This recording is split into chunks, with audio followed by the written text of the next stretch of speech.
One of the biggest things or feedbacks that we get from our clients is when we put the roof on, there's like an overhang around your house. When we put a roof on, there's plywood that you see when you look up, and you'll see nails that pop through. Because I'll get clients that come to me before we do the project and say, "You're not going to do it like the last roofer, are you?" and have the nails pop through my overhangs on my house. And that's when we have to be a little bit more candid or upfront about it and say, yes, you are going to have nails that are going to stick through your plywood. Clients don't like it, but there's nothing we can do about it. It's one of those necessary evils that has to happen. It's in the manual of the installation guide for any shingle manufacturer out there that a nail actually has to go completely through the plywood and stick out. Things to do after we get done putting your roof on, you will want to have a touch-up painter come around and just touch up sections of the roof, touch up some siding, because there are places to where when we put a roof right up next to the house, we have to take the siding off to put the flashing up in there correctly, and there will be some paint that needs to occur.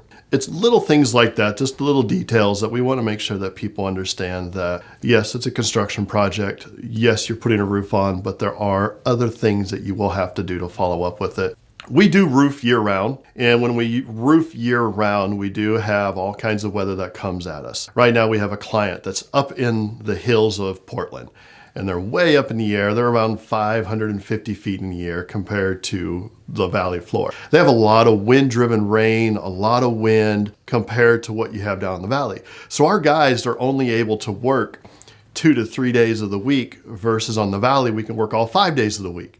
Because our guys physically can't put a roof on when it's windy and rainy at the same time. It's just not safe. So the project's going to take longer. The other thing that you're going to run into is we are in the rainy season. And when you have rain, your grass gets saturated, your dirt gets saturated, but we have to walk around the house. We will do everything we can to minimize any kind of damage, but you are going to have little trails to where you see us walking around your house. Don't worry, grass will recover, it'll come back and it'll look beautifully green. But it is something that you're going to see, is you are going to have a little bit of discomfort with the general construction during the winter time. We do go the extra mile, because the last thing we want you to do is to have a landscaping project come about after your roofing project is done. And we take a lot of care and a lot of pride on what we do, no matter what time of year it is. If you have any questions about your roofing project, when you actually sign up with us, we have a great Q&A page. Goes over all the little details down to,